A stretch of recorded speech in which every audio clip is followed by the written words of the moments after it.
안녕하세요. 저는 지금 40대 초반의 나이로 귀하게 얻은 아이를 하나 키우고 있는 초보 엄마랍니다. 어쩌다가 제가 이곳을 찾아오게 되었는지 궁금하실 텐데요. 정말 다시 생각해도 어이가 없고 기가 막히는 내로남불, 내가 하면 로맨스, 남이 하면 불륜의 끝판왕을 제보하러 왔습니다. 저도 맨날 당하기만 하다가 제대로 한 방을 먹이고 나니까 어디 가서 자랑이라도 하고 싶고 막 깔깔거리면서 비웃어주고 싶은데 마땅치가 않더라고요. 요즘은 남에게 제가 잘한 일을 말해봐야 기쁨이 2배가 되는 것이 아닌 질투가 2배로 늘어난다는 소리를 듣고 물어물어 이 소중한 공간을 찾아오게 되었습니다. 물론 제 사연이 어떻게 소개될지 여러분들에게 들려드릴 수 있는 이야기로 뽑히게 될지 잘 모르겠지만 그래도 글로 한번 풀어보고 나면 제 속이 시원해지지 않을까요? 처음 만남부터 끝까지 하나부터 10까지 전부 저와 맞지 않았던 어마어마한 그 여자에 대한 이야기를 한번 시작해 보도록 하겠습니다. 제 이야기를 들어보시고 세상에 이런 내로남불의 끝판왕이 있는 건지 공감 한번, 그리고 저에게 그동안 마음고생했겠다 하는 위로 한번 부탁드립니다. 다시 이야기를 꺼내보려고 하니 가슴이 무척이나 콩닥거려서 시작을 어디서부터 해야 할지 모르겠지만 일단 한번 한 글자 한 글자 풀어보겠습니다. 저는 꽤 늦은 나이 37살이라는 나이에 동갑내기인 남편을 만나게 되어서 열렬한 연애는 아니었지만 서로 꽤 잘 맞는다는 판단하에 결혼까지 골인을 하게 되었습니다. 물론 나이가 있었기 때문에 새로운 사람을 만나 또다시 연애를 하고 이 사람이 어떤 성향인지 어떠한 버릇이 있는지를 다시 맞춘다는 게 힘들기도 했었습니다. 적당히 괜찮은 사람이라면 그냥 결혼을 해도 나쁘지 않겠다 수준이었는데 생각보다 남편과 저는 여러 가지 부분에서 잘 맞는 구석이 있었습니다. 거기다가 둘 다 나이가 있었으니 그동안 모아두었던 자금 또한 꽤 넉넉한 수준이었기 때문에 돈을 합쳐서 집을 구하고 살림을 차리는데 어려움이 없었습니다. 결혼을 하겠다는 이야기가 나온 이후에 양가에서는 드디어 이 골칫덩어리들을 치운다고 생각을 하신 건지 저희 부부보다 더 신이 나서 준비를 해주셨습니다. 미운 놈 떡 하나 더 주신다는 건지 양가에서 이거저거 다 챙겨주시고 제발 이제 집에서만 나가달라고 하셔서 저희 부부는 어이가 없기도 했었습니다. 아무튼 두 집안에서 찬성하는 결혼을 하게 되었고 둘 다 나이가 꽤 있었기 때문에 아이를 빨리 낳아서 키우고 싶다는 생각을 꾸준히 하게 되었습니다. 더 있다가는 노산이고 자연 임신이 더 힘들어질 것이라는 산부인과의 말에 따라 저희는 결혼 초부터 산부인과를 꾸준히 다니며 임신을 위한 준비를 하게 되었습니다. 물론 처음에는 너무나도 어렵고 은근히 부끄럽기까지 한 검사들의 속이 상한 적도 있었고 하고 싶지 않다는 생각을 하기도 했었습니다. 하지만 그때마다 남편이 빨리 우리를 닮은 아이들을 낳아서 북적북적하게 행복하게 살자며 저를 다독여주고 감싸 안아주었기에 더 힘내서 노력을 할 수 있었습니다. 만약 저 혼자만의 노력으로 이 모든 일을 해야 했다면 중간에 몇 번이고 포기를 하고 싶었던 적이 꽤 있었을 것 같습니다. 저희 부부가 임신을 위해 노력을 하고 있다는 것을 양가에서도 물론 잘 알고 있었기에 저에게 오히려 조심스러운 모습을 보여주시면서 제가 불편함을 느끼지 않도록 해주셨습니다. 의외로 깐깐하실 줄 알았던 시부모님께서는 저와 남편의 결혼을 좋아하셨고 저에게도 잘 지내보자는 말을 몇 번이나 건네시며 본인들을 어려워하지 말라고 하셨습니다. 시부모님께서는 제 눈치를 살피시면서 자기들은 시집살이나 구박 이런 거 전혀 하지 않을 거고 제사도 없다면서 좋은 시댁이 되겠다고 약속을 해주셨습니다. 대신에 저에게 지켜야 할 부분이 있다며 내년 있는 명절 2번만큼은 꼭 시댁에서 밥을 같이 차리고 같이 식사를 하자고 하셨습니다. 늘 그런 식으로 명절을 보내왔다고 하시는데 사실 1년에 2번 가서 밥 차리고 밥 먹고 하는 거라면 누가 못하겠어요. 당연히 저도 할 수 있다고 말을 했습니다.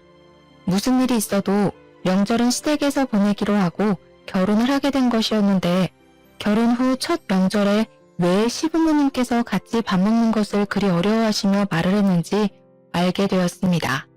시댁에는 정말 제대로 된 악당이 하나 살고 있었는데 그건 바로 남편의 누나 손위 신우였습니다. 결혼식을 코앞에 둔 어느 날 추석이 다가와서 미리 예행 연습을 할 겸 시댁의 식사 분위기를 알아볼 겸 시모가 말을 했던 것처럼 시댁에 찾아가게 되었습니다. 어차피 가족이 될 사이인데 결혼식 전이라고 시모가 미리 말했던 시댁 행사를 참석하지 않는 것도 이상해 보일 것 같아서 시간을 내서 찾아가게 된 것입니다. 저는 일단 첫 명절이기 때문에 옷도 나름 갖춰 입고 인사를 드린 뒤에 옷을 편한 옷으로 갈아입고 시모의 일을 도우려고 준비를 마쳤습니다. 제가 옷을 갈아입고 나타나니 시모가 화들짝 놀라면서 오늘은 그냥 손님으로 온 것이니 편안하게 있다가 가라고 맛있게 밥을 해주시겠다고 하시더라고요. 이왕 온 거 저도 시모를 도와서 일을 하겠다고 시모와 웃으면서 실랑이를 벌이고 있었습니다. 사실 제가 와서 어떻게 손님처럼 가만히 앉아서 차려주시는 밥상을 받아먹고 있기만 할 수 있겠습니까? 애초에 시댁에 방문을 한 이유도 시모를 도와서 일을 하려고 했었던 것이기 때문에 시모와 실랑이를 벌이며 주방 앞에서 투닥투닥 하고 있었습니다. 시모도 내심 기분이 좋은지 앉아있어라 오늘은 손님이다 하시면서도 적극적으로 저를 밀어내지 않으시더라고요. 그렇게 한참 대화를 나누면서 식사를 차릴 준비를 막 시작했는데 그때 잠옷 차림을 한 신우가 떡진 머리를 벅벅 긁으면서 방에서 걸어 나오고 있었습니다. 뭐야, 시끌시끌하길래 밥 다 된 줄 알았더니 밥 안 됐어? 신우가 인상을 팍 쓰면서 하품을 찍 하는데 눈앞에 저는 보이지 않는 건지 제가 약간 민망한 기분을 지우지 못한 채 신모와 신우를 번갈아 가면서 보았습니다. 신우는 그런 신우의 꼬락서니가 익숙하다는 듯이 작게 한숨 한 번 쉬고는 아직 밥 안 됐다고 이제 준비를 할 예정이라고 말을 했습니다. 배고파 죽겠는데 이제야 밥을 차린단 말이야? 미리미리 좀 해놓지. 마치 아랫사람을 시키듯이 비아냥거리면서 말을 하는 신우가 못같게 보이긴 했지만 제가 손아랫 사람이니까 신우를 마냥 무시하고 신우를 도와 일을 할 수는 없지 않겠습니까? 신우의 꼬락서니가 영 별로였지만 안녕하세요 하고 인사를 드렸습니다. 신우가 남편보다 2살이 많았기 때문에 저랑도 2살 차이가 났거든요. 이제 해가 지나면 마흔이 되는 사람인데 명절 당일 아침에 저런 꼴을 하고 나온다는 게 좀 어이가 없긴 했지만 시모도 잔소리를 하지 않으니 저도 말을 속으로 삼켰습니다. 거기다가 신우는 9살이 된 딸도 하나 있었는데 10년 전에 결혼을 했다가 얼마 살지 못하고 성격 차이를 운운하면서 이혼을 했다고 하더라고요. 이혼을 한 이후에 오갈 곳도 없고 신우가 일을 하는데 딸을 맡아줄 사람이 없다고 하면서 시댁에 눌어붙기 시작했던 것이 아직까지도 이어지고 있는 중이었습니다. 그래도 시부모님의 형편 자체가 넉넉한 편이라서 아이를 키우는 데 도움도 많이 주시고 뭐 이래저래 신우한테 따로 생활비도 받지 않는다고 하셨습니다. 신우가 무슨 일을 하는지 꽤 궁금해서 남편에게 물어본 적이 있었는데 자기 말로는 프리랜서 방송 작가로 일을 하고 있다고 말을 하고 다닌다고 하더라고요.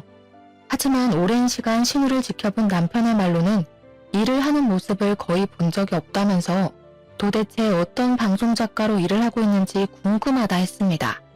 신우가 대본을 쓰는 작가라고 하니 밤낮이 바뀌는 것도 슬쩍 이해가 가긴 했어요. 원래 글이라는 게 이상하게 밤에 쓰면 감성이 촉촉하게 묻어나잖아요. 신우에게 인사를 한 이후에 신우가 저를 아래 위로 한번 슬쩍 보더니 왔어? 하고 더 이상 말을 하기를 거부하는 건지 부엌에서 딴청을 부리더라고요. 저는 그래도 신우랑 잘 지내고 싶은 마음도 있었고 아무래도 결혼 직전이니까 일부러 더 살갑게 신우에게 말을 붙였습니다. 신우, 방송작가 일은 잘 되고 있으세요? 나중에 어떤 작품인지 알려주세요. 본방사수 할게요. 왜? 내가 집에서 놀고 먹기만 하는 것 같아? 내 작품은 굳이 올케가 안 봐줘도 잘 되니까 괜찮아.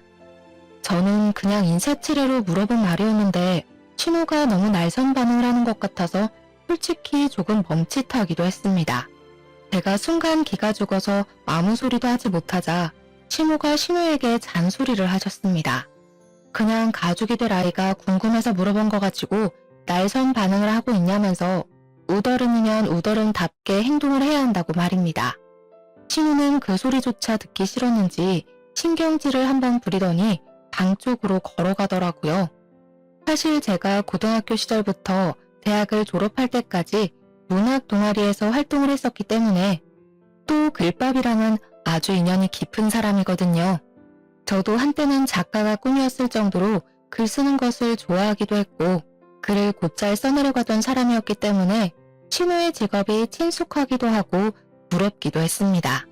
제 주위에 작가로 일을 하고 있는 동기들도 있고 해서 신우의 작품이 궁금하기도 했고 신우와 함께 공감대를 형성할 수 있을 거라고 생각을 했었기에 말문을 열었던 것입니다. 하지만 신우는 제가 신우에게 빈정거린다고 느꼈었나 봐요. 같은 말이라고 해도 제가 해서 그렇게 더 받아들인 건지 뭔지 제가 너무 당황을 한 나머지 신우에게 오해를 쌓은 것 같은 기분이 들어서 신우에게 서둘러서 오해를 풀기 위해 말을 했습니다. 그런 의미 아니었어요, 신우. 그냥 신우랑 친해지고 싶어서. 내가 그 시커먼 속을 모를 줄 알고 그래? 나는 집에서 놀고 먹는 것 같아서 무시하는 거잖아. 회사 다닌다고 유세를 떠는 거야, 뭐야? 내가 요즘 드라마 대본 기가 막힌 거 하나 쓰고 있는데 대박 나면 다들 국물도 없을 줄 알아. 그러면서 사춘기 아이처럼 방문을 쾅 닫고 들어가는 것이 아니겠습니까? 시모와 저는 황당함을 감추지 못하고 어색하게 다시 요리를 하려고 재료를 손질하고 있는데 그때 갑자기 신우 방문이 열리더니 신우가 시모를 향해서 소리를 한 번 더 지르더라고요. 밥 다 되면 나 빼고 먹을 생각하지 말고 나 불러. 진짜 기가 막히고 코가 막힌다는 말이 어디서 유래되었는지 느껴질 정도로 신우의 행동은 어린아이보다 더 철이 없고 황당했습니다. 신우도 그런 신우가 부끄러운 건지 괜히 제 눈도 못 마주치시고 밥이나 차리자고 하시면서 허둥지둥 움직이시더라고요. 저 같아도 나이 마흔 먹은 딸이 저러면 그럴 것 같았습니다. 사춘기에 다다른 청소년기 학생도 아니고 나이 마흔이면 사실 이제는 갱년기에 더 가까워질 나이에 접어드는 건데 어찌 그리 생각이 없는지 말입니다. 천사 같은 시모 밑에서 저런 막장인 사람이 태어났다는 것도 신기할 따름이었습니다. 저는 뭐 일부러 못 들은 척 모르는 척 시모를 도와 상을 차렸습니다. 대충 식사를 다 차리고 나서 식구들을 부르고 마지막으로 신우까지 불러서 식탁에 둘러앉아 밥을 먹기 시작했는데 다들 반찬 맛있다며 칭찬을 해주셨습니다. 시부께서는 시모의 음식 솜씨가 워낙 좋지만 며느리가 거들어서 그런지 더욱 맛있는 것 같다고 일부러 제 칭찬을 더 해주시면서 분위기를 끌어올리셨습니다. 시모도 맞장구를 쳐주시면서 늘 혼자 준비해서 심심했는데 며느리가 오니까 복작복작하게 느껴지는 게 훨씬 수월하고 좋았다며 저를 예뻐해 주셨고요. 시부모님 두 분이 저를 칭찬을 해주시니 저도 기분이 좋아져서 남편이랑 웃으면서 밥을 먹고 있었는데 오로지 딱 한 사람, 신우만이 불투만 얼굴로 앉아서 밥을 먹더라고요. 이거는 뭐 흉도 아니긴 하지만 저희 신우 풍채가 진짜 남다르게 좋은 편이거든요. 키는 전혀 큰 편이 아닌데 몸무게는 엄청나게 많이 나가는 사람이었습니다. 신우가 밥을 많이 먹는다는 것을 아는 시모가 볶음밥을 산더미처럼 퍼서 줬는데 사실 저는 그 밥을 보고 이걸 누가 다 먹냐고 엄청나게 놀랐었어요. 이걸 사람이 한 끼에 다 먹을 수 있다고요? 할 정도로 밥을 꾹꾹 담아서 퍼주었음에도 불구하고 신우는 밥이 부족하다면서 밥솥을 여는 게 아니겠습니까? 그런데 시모랑 저랑 밥을 할 때 밥이 애매하게 남으면 꼭 찬밥이 된다고 인원수 딱 맞춰서 밥을 하자고 하셔서 밥이 밥솥에 남아있는 게 없었습니다. 마지막 쌀 한 톨까지 싹싹 긁어서 신우의 밥그릇에 전부 올려놨기 때문이었죠. 거기다가 그 정도 밥 퍼줬으면 충분히 무슨 넘친다고 생각을 했고요. 신우가 밥솥에 밥이 없자 신경질을 확 내면서 저를 째려보는 게 아니겠습니까? 저는 왜 저한테 불똥이 튀는지 알 수 없었습니다. 일부러 밥 적게 한 거야? 나 배고프라고? 당장 쌀 씻어. 밥해! 밥을 먹다 말고 밥을 또 하라고요? 이거 먹고 누구 코에 붙여? 즉석밥 같은 것도 없어 집에? 도대체 우리 집엔 있는 게 뭐야? 그러더니 제 남편을 보고 나가서 즉석밥이라도 사오라고 신경질을 부리는 게 아니겠습니까? 오죽하면 시부모님도 황당했는지 일단 앉아서 있는 밥이나 다 먹고 말을 하라면서 신우를 말렸습니다. 지금 마누라 앞이라고 무게 잡는 거야 뭐야? 나 이걸로 모자라다니까? 명절날 점심부터 이게 뭐하는 짓이야? 나이를 먹었으면 철이라도 들어야지. 그냥 있는 밥이나 다 먹어. 남편도 지지 않고 신우에게 모진 말을 뱉더라고요. 저는 가운데서 시부모 눈치 보랴 남편 눈치 보랴 새우등 터지는 꼴로 앉아서 깨작깨작 밥을 먹고 있었습니다. 신우는 가족들이 본인의 편을 들어주지 않고 계속 무시를 하자 그게 분했는지 뭔지 갑자기 숟가락을 탁 내려놓고는 방으로 들어가더라고요. 먹는 걸로 치사하게 군다 진짜. 더러워서 안 먹어. 신우가 들어가고 나서 신우 밥 공기를 보니까 깨끗하게 싹싹 비워냈더라고요. 방으로 들어간 신우는 가족들이 식사를 마칠 때까지 나오지 않았습니다. 시부모님도 민망한지 고개 푹 숙이고 식사를 하시는데 여념이 없었고 남편만 혀를 끌끌 차면서 방으로 들어간 신우를 째려보더라고요. 으유 저 화상 저것도 누나라고. 설거지하기 싫으니까 술을 쓰면서 들어가네. 불편하고 어색한 분위기 속에서 밥을 다 먹고 설거지까지 시무랑 저랑 오순도순 해치운 다음에 다 같이 앉아서 과일을 깎아 먹을 준비를 하고 있었습니다. 그런데 우리끼리 과일을 깎아 먹으려고 하니까 방에 들어가 있는 신우가 은근히 신경 쓰이고 불편하지 않겠습니까?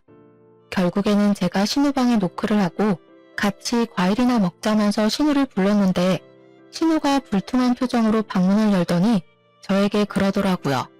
과일? 나는 과일 같은 건 헛배 불러서 별로 안 좋아하는데. 빵 없어? 롤 케이크 같은 거라도 사서 왔어야 하는 거 아니야?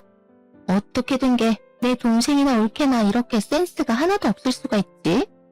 제가 쏟아지는 질책에 어이가 없어서 이걸 들이받아야 하나 말아야 하나 고민을 하고 있는데 신우가 피식 웃더니 저한테 그러더라고요. 보통 이 정도 하면 나가서 사오던데 눈치가 없는 편이구나? 나는 우유크림 들어있는 게 좋더라. 누나는 손이 없어 발이 없어? 애도 엄마랑 아빠가 다 봐주고 누나는 방에서 뭐 한다고 그렇게 바빠? 내가 잘 나가는 드라마 작가 되면 알짤없어? 진짜 두고 봐. 그러더니 다시 한번 방문을 쾅 닫더라고요. 진짜 시부모님이 안쓰럽게 여겨질 정도로 신우의 행동은 어처구니가 없었습니다. 근데 뭐 시부모조차도 그런 신우를 포기하고 아무 말도 하지 않는데 제가 나서서 2살이나 위인 신우한테 한마디 할 수 있는 상황도 아니지 않겠습니까? 저는 이 모든 것들을 꾹꾹 눌러 참고 언젠가 기회가 오면 신우에게 한마디 크게 해줘야겠다 생각을 하고 마음에 담아두고 있었습니다. 당연히 빵은 시부모님께서 사오지 말라고 하셔서 남편도 저도 사러 다녀오지 않았습니다. 빵까지 사오라고 했으면 참지 못하고 한마디 했을지도 모르겠어요. 그 이후에 결혼식을 올리게 되었고 결혼식 당일에 신우는 아무 소리도 하지 않고 얌전히 자리를 지키고 있더라고요. 얼마나 가슴이 조마조마했는지 시집살이를 시키지 않겠다는 말을 지키려고 노력을 하시는 건지 뭔지 시부모님은 저에게 따로 연락조차 하지 않으시며 일상을 보내고 있었습니다. 하지만 전혀 엉뚱한 곳에서 시집살이가 시작되었는데 그것은 바로 집에서 놀고 먹는 신우였습니다. 도대체 하는 일도 전혀 없는 백수나 다름없는 사람이면서 왜 저를 부려먹으려고 그렇게 눈에 불을 켜고 달려드는지 알 수가 없었습니다. 저는 직장을 다니고 있는 사람인데 평일이고 주말이고 할 것 없이 자꾸 저에게 이것저것 부탁을 빙자한 심부름을 시키는 게 아니겠습니까? 차라리 딱 잘라서 심부름 같아 보이면 저도 거절을 할 텐데 안 들어줄 수도 없는 그런 애매한 것들을 시키더라고요. 우리 엄마가 단팥빵이 먹고 싶다고 하던데 혹시 백화점 지하 1층에 있는 빵집에서 사다 줄 수 있어? 엄마가 너무 찾네. 마침 거기 올케네 집 근처잖아. 우리 애가 올케랑 같이 영화를 보러 가는 게 소원이라고 하던데 혹시 주말에 우리 애 좀 데리고 영화 보고 밥도 먹고 할 수 있어? 요즘 몸이 허한지 글쎄 홍삼 선물 같은 거 한번 들어왔으면 좋겠다 싶더라. 우리 엄마가 손녀딸 보느라 힘들잖아. 자꾸 시댁 핑계를 대면서 저에게 이것저것을 조르는데 염치가 없어도 너무 없지 않겠습니까? 거기다가 다른 건 몰라도 시조카를 저에게 맡기려고 하는 건 선 넘었다고 생각했습니다. 하지만 시조카가 신우와는 다르게 일찌감치 철이 조금 들어있었고 평소에도 귀찮게 굴거나 하지 않았기 때문에 신우를 위해서가 아니라 황혼 육아로 힘들어하시는 시모를 위해서 신우의 심부름을 했어요. 시모 생각에 제가 가끔 시조카를 대신 돌봐주기도 하고 그렇게 시간을 보내고 있었습니다. 하루는 시모에게도 일이 있어서 안 된다며 신우의 간곡한 부탁에 시조카를 보게 되었는데 9살이면 초등학생이지 않겠습니까? 같이 마트에 갔다가 유행하는 캐릭터 인형을 선물로 사주게 되었는데 시조카가 정말 선물이라는 걸 처음 받아보는 사람처럼 너무 좋아하더라고요. 시조카가 처음으로 아이 같은 모습으로 방방 뛰는데 이런 걸 자주자주 사줘도 되겠구나, 선물하는 보람이 있구나 하고 느끼게 되었습니다. 그런데 어느 날 저녁에 신우에게서 전화가 와가지고 저에게 성질을 버럭 부리는 게 아니겠습니까? 이런 걸 왜 사줘서는 애가 다른 모양의 캐릭터까지 사달라고 하게 만드는 거야?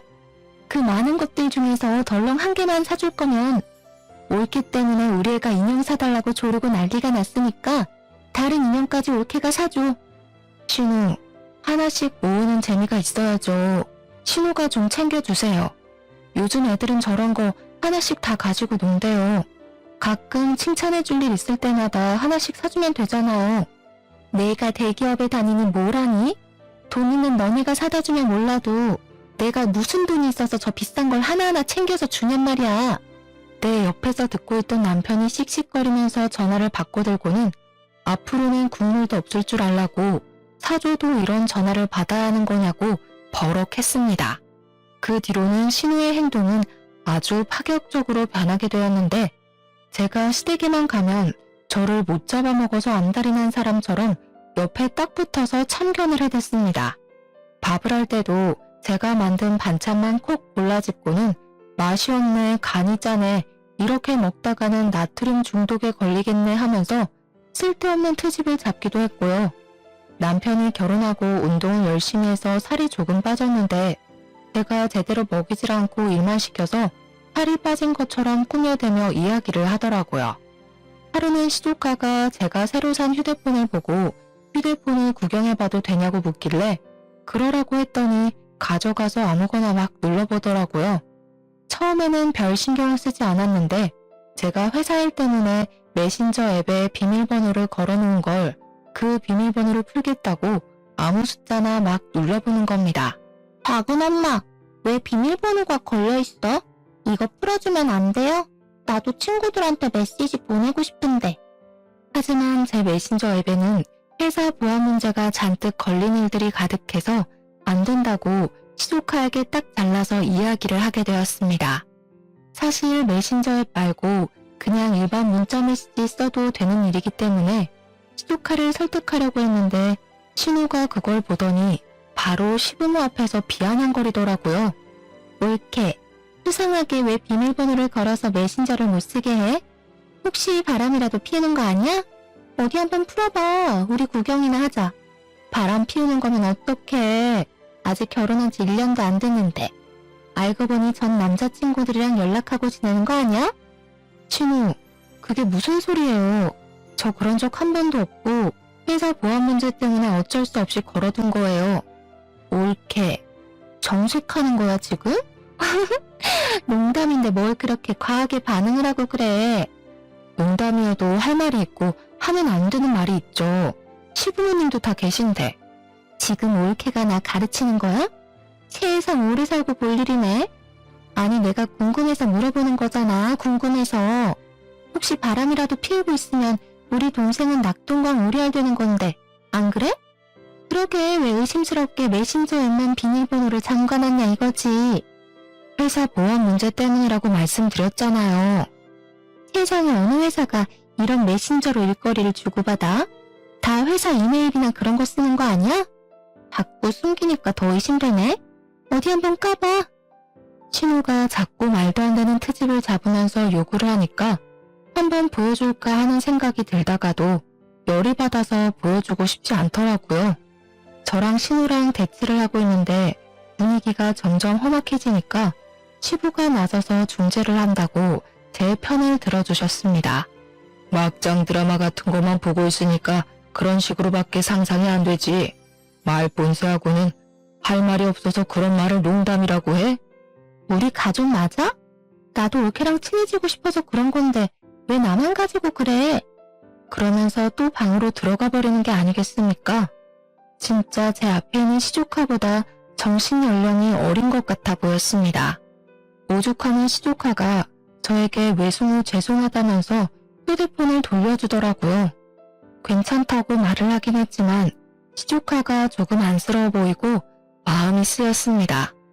그 뒤로 한동안 시댁에 불편해서 발걸음하지 않았네요.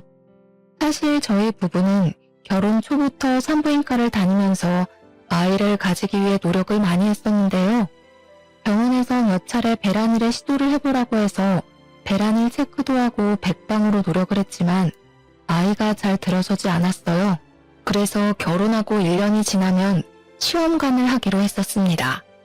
때마침 결혼 일주기가 다가오고 있었고 더 늦어지면 정말 마흔이 넘어서 아이를 낳을 수도 있겠다는 불안함이 생기더라고요. 저와 남편은 조금 몸이 힘들더라도 하루빨리 아이를 가지고 싶다는 생각에 시험관 시술을 하기로 결정을 했고 그 복잡하고 힘든 과정을 2차례 반복을 했습니다. 첫 술에 배부를 수 없다는 말처럼 처음에는 실패로 돌아갔기 때문에 두 번째에는 영양제도 더 잘 챙겨 먹고 마음의 안정을 가지려 노력을 하면서 시도를 하게 됐습니다. 간절한 바람 때문이었는지 아니면 정말 때가 되어 찾아오게 된 것인지 시험관 2번째 시동안에 뱃속에 우리의 소중한 결실이 자리 잡게 되었습니다. 저는 안정기가 올 때까지 시댁과 친정에 알리지 않았고 병원에서도 착상이 잘 되었지만 임신 10주가 넘어갈 때까지는 조심하라고 해서 정말 조심하면서 지냈습니다. 당연한 수순으로 아이를 위해 저는 회사에도 사표를 내게 되었고 그렇게 뱃속에 자리 잡은 아이가 무럭무럭 자랄 때까지 꼼짝도 하지 않고 지냈습니다. 그 덕분에 아이는 건강하게 매주 자라났고 저는 그제야 시댁과 친정에 알렸으며 양가에서는 눈물을 줄줄 흘릴 정도로 너무 좋아하셨습니다. 엄마가 된다는 것은 또 새로운 경험이었기 때문에 정말 공부할 것이 많아서 하루 종일 집에서 태교에 힘쓰고 육아에 대한 공부를 하면서 하루하루를 보냈습니다. 하지만 신우는 제가 임신한 것이 불만이었는지 뭔지 대놓고 말은 못하지만 은근히 구시렁거리더라고요. 저는 아이에게 좋은 것만 들려주고 싶어서 시댁의 발길을 끊었습니다. 당연히 이 부분은 시부모님께서도 양해를 해주셨기 때문에 가능한 일이었습니다. 아이를 출산한 이후에는 정말 육아가 지옥이라는 말이 왜 생겼는지 알 수 있을 만큼 정신없는 나날을 보내게 되었습니다. 아이만 바라보면서 살기 시작한 지도 1년이라는 시간이 흐르고 저는 경력이 단절되어 버린 제 사회생활을 그리워하면서 지내게 되었습니다. 물론 아이를 본다는 것은 너무 행복하고 기쁜 일이긴 했지만 그래도 저만의 목표라는 게 존재했는데 그 꿈을 다 이루지 못하고 출산과 육아를 위해 내려놨어야 했으니까요. 은근히 쳇바퀴처럼 돌아가는 일상에 무료함을 느끼고 바쁘게 사회생활을 하는 남편이 부럽게 느껴질 때쯤 저에게 우연치 않은 기회가 찾아왔습니다. 어느 날 대학 동아리를 같이 했던 선배에게 연락이 오게 되었는데 제가 대학 시절에도 문학 동아리에서 활동을 했었거든요. 저에게 요즘 뭐 하고 있냐고 애 키우느라 바쁘냐고 물어보시길래 바쁘긴 하지만 이제 조금 여유라는 것도 생기고 그럭저럭 살만하다고 말을 했습니다. 저에게 일은 하지 않고 지내냐고 조심스럽게 물어봐서 일을 그만두게 되었다고 했더니 잘 됐다고 박수를 짝 치는 게 아니겠습니까? 내가 요즘 단편 드라마 대본을 쓰고 있는 중이거든? 근데 혼자서 쓰는 게 너무 힘들더라고. 요즘은 대본도 다 그룹으로 무리지어서 아이디어 쪼개서 쓰는 거 알지? 그래서 하는 말인데 나랑 같이 일해볼 생각 없어? 가끔 미팅만 하면 되고 집에서 여유로울 때 일하면 되는 거라. 제가 그걸 할 수 있을까요? 어려울 거 없어. 내가 드라마 쪽은 몇 편 손해본 게 있어서 이제 제대로 내 이름 걸고 해보려고 하는 거라 많이 어렵진 않을 거야. 어차피 재택근무로 일을 할 수 있는 것이고 저도 아이가 자는 시간 동안에는 시간이 남으니까 가능하겠다 싶은 생각이 들었습니다. 거기다가 일이라는 걸 해야 몸이 조금 더 활동적으로 쓰일 것 같다는 마음에 선배에게 잠시 고민을 하다가 하고 싶다고 말을 하게 되었습니다. 남편도 제 결정에 힘을 실어주면서 아이가 자는 시간뿐만 아니라 자기가 퇴근하고 돌아오면 애를 봐주겠다고 한번 해보라고 하더라고요. 막상 일을 시작하기 전에는 제가 과연 이런 일을 잘할 수 있을까 걱정이 앞섰는데 일을 하니까 아이디어가 마구마구 샘솟는 게 아니겠습니까? 제가 왕년에 쓰던 실력들이 죽지 않아서 그런 건지 아니면 결혼 후에 신우 덕분에 막장을 많이 겪어서 그런 건지 모르겠지만 말입니다. 선배가 쓰는 드라마 대본에 찰지게 대사를 팍팍 붙여 넣어가며 막장을 더 막장처럼 만들었더니 선배가 진짜 이런 생각은 어떻게 하는 거냐고 존경하더라고요. 차마 우리 신우 덕분에요 라고 말은 못하고 상상의 나래를 펼쳤다고 말을 했죠 뭐. 맨날 집에서 애만 보고 있다가 갑자기 일을 시작하니까 너무너무 재미있고 저 혼자만의 시간을 가질 수 있어서 행복하기까지 했습니다. 제가 즐거워하는 걸 보고 남편도 시댁에 가서 이야기를 했고 시부모님께서도 너무 잘 됐다고 응원을 해주셨는데 신우가 갑자기 버럭했다는 겁니다. 글 쓰는 게 애들 장난처럼 쉬운 줄 아나? 뭐 그렇게 쉽게 한다고 난리들인지. 이러니까 작가들이 다 욕먹는 거야. 퀄리티가 별로라고. 신우는 아마 제가 신우랑 같은 직종으로 일을 하게 된 것에 대한 질투심 혹은 자격지심 같은 게 있는 것 같아 보였습니다.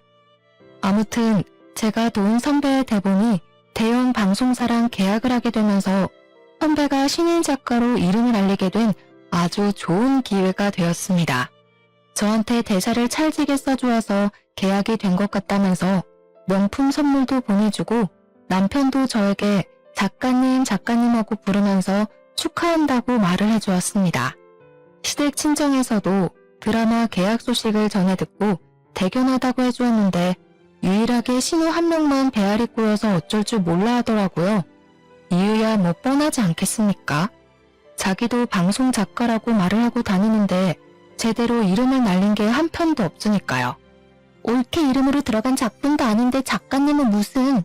다들 뭐 그렇게 비행기를 띄우고 그래? 허세 부리지 마. 저게 뭐 대단한 건 줄 알아? 나도 다른 유명 작가한테 묻어가면 시청률 1위 찍는 대본? 그거 우습게 쓰지. 속으로 우리 선배도 유명 작가 아니고 이제 막 첫 작품을 시작한 신인 작가라고 말을 하고 싶었지만 그래봐야 거품 물고 있는 신우랑 머리채 특기밖에 더하겠나 싶었습니다. 한 번이라도 곱게 칭찬을 해줬으면 저도 기분 좋았을 텐데 시기 질투가 워낙 심해서 뭐 바라지도 않았어요.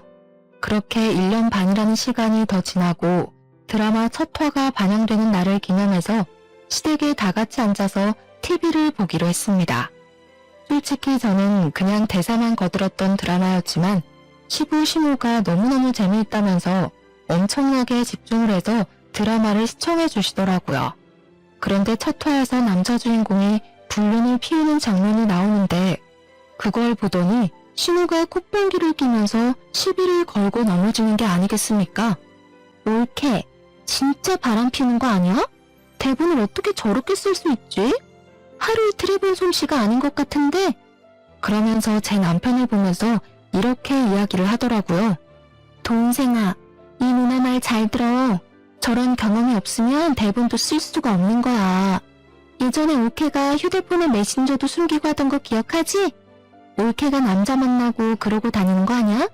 우리 동생 진짜 조심해야겠다. 그러면서 제 불륜을 다시 한번 의심하는 게 아니겠습니까? 속에서 뜨끈뜨끈한 열불이 막 올라오더라고요.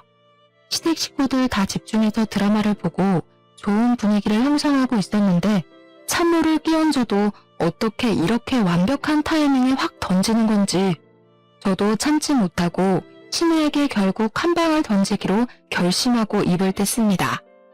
아, 작가의 경험이 대본에 녹아드는 거라고 하셨죠? 그럼 형님도 지금 쓰시고 있는 대본 다 형님 경험이신 거예요? 신우 얼굴이 순식간에 새하얗게 질리는 게 아니겠습니까?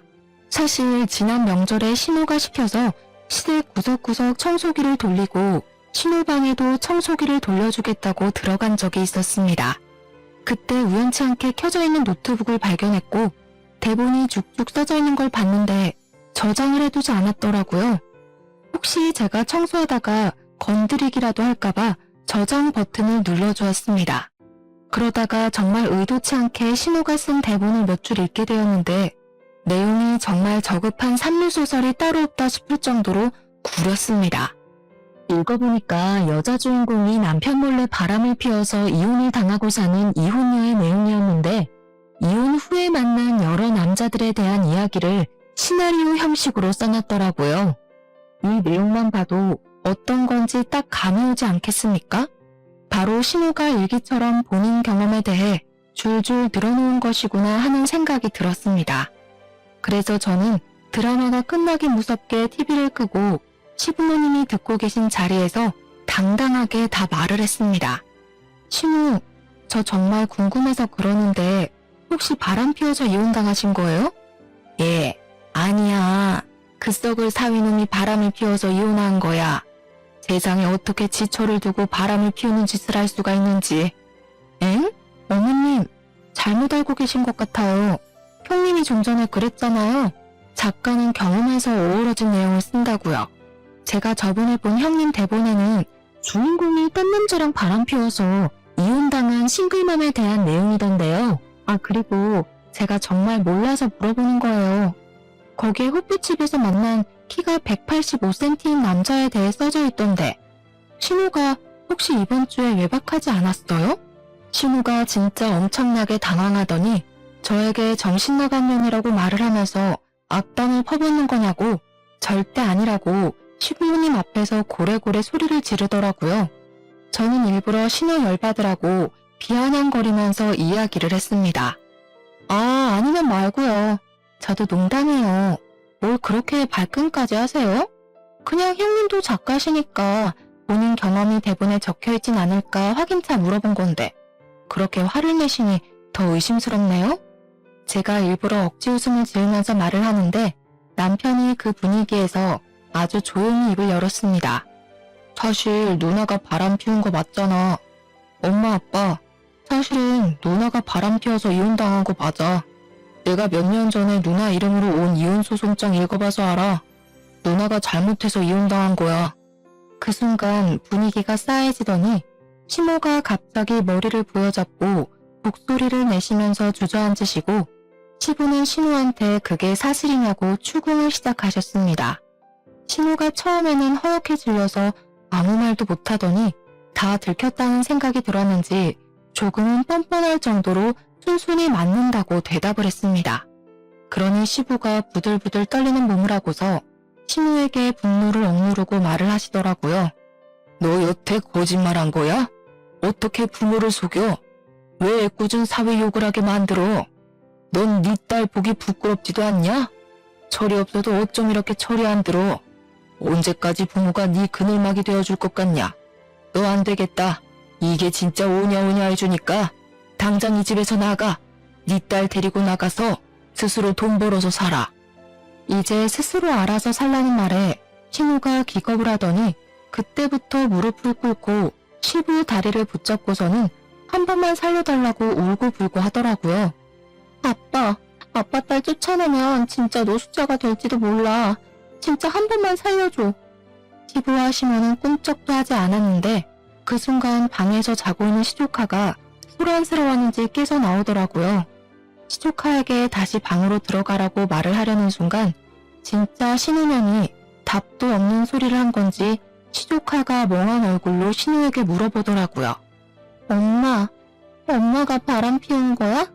시조카가 눈물을 뚝뚝 흘리면서 신우에게 질문을 하는데 온 가족이 아무 말도 하지 못하고 입을 꾹 다물었습니다. 초등학생이니까 이미 알 건 다 아는 나이 아니겠습니까? 신우는 시조카에게도 가스라이팅을 했던 것이었습니다. 바람 피운 아빠가 나쁜 놈이라고 다시는 아빠를 볼 생각도 하지 말라고 애한테 무한히 세뇌를 시켜놨던 것입니다. 시조카가 나오자 신우는 오히려 위기를 기회라고 생각을 한 건지 뭔지 정말 나쁜 년처럼 시부에게 강짜를 놓더라고요. 우리 딸이 밖에서 거짓소리를 들어도 상관없다는 거야? 아빠, 진짜 우리 내쫓으면 안 돼. 아빠가 안 도와주면 우리 딸 밥도 제대로 못 챙겨 먹일 거고 새 옷도 못 사주고 할 텐데 그럼 친구들 사이에서 당연히 왕따를 당하지 않겠어? 아빠는 손녀딸이 그런 취급당하면 좋겠냐고. 야, 너는 뭘 울고 있어? 빨리 할아버지 잘못했어요 하고 빌어. 신우가 시조카의 팔을 흔들자 시부가 더 열이 받은 건지 갑자기 손을 들어 올려 신우의 귀싸대기를 날려버렸습니다. 넌 너의 잘못과 거짓말로 자식이 지 친아버지도 못 보고 사는데 뭐가 어쩌고 어째? 나한테 빌어? 인연이 정신 못 차렸지? 그러더니 풍채 좋은 신우를 붙잡고는 주방 가위를 들고 와서 제대로 감지도 않은 신우의 치렁치렁한 긴 머리를 확 잘라버리는 것이 아니겠습니까? 그리고 신우 지갑을 가져와 시부가 준 카드들도 죄다 잘라버렸습니다. 오늘부터 너는 내 딸 아니다. 이 집에서 나가. 나가서 죽든 살든 내 알 바 아니다. 신우가 잘못했다고 하면서 엉겨붙으면서 울었지만 그날 바로 시부는 신우를 쫓아냈고 시조카는 신우의 전남편에게 보내버렸습니다. 시조카가 사실은 자기 친구를 엄청나게 보고 싶어 했더라고요. 시부는 전사위에게 진심으로 사과하고 그동안 오해를 했음을 말했다고 했습니다.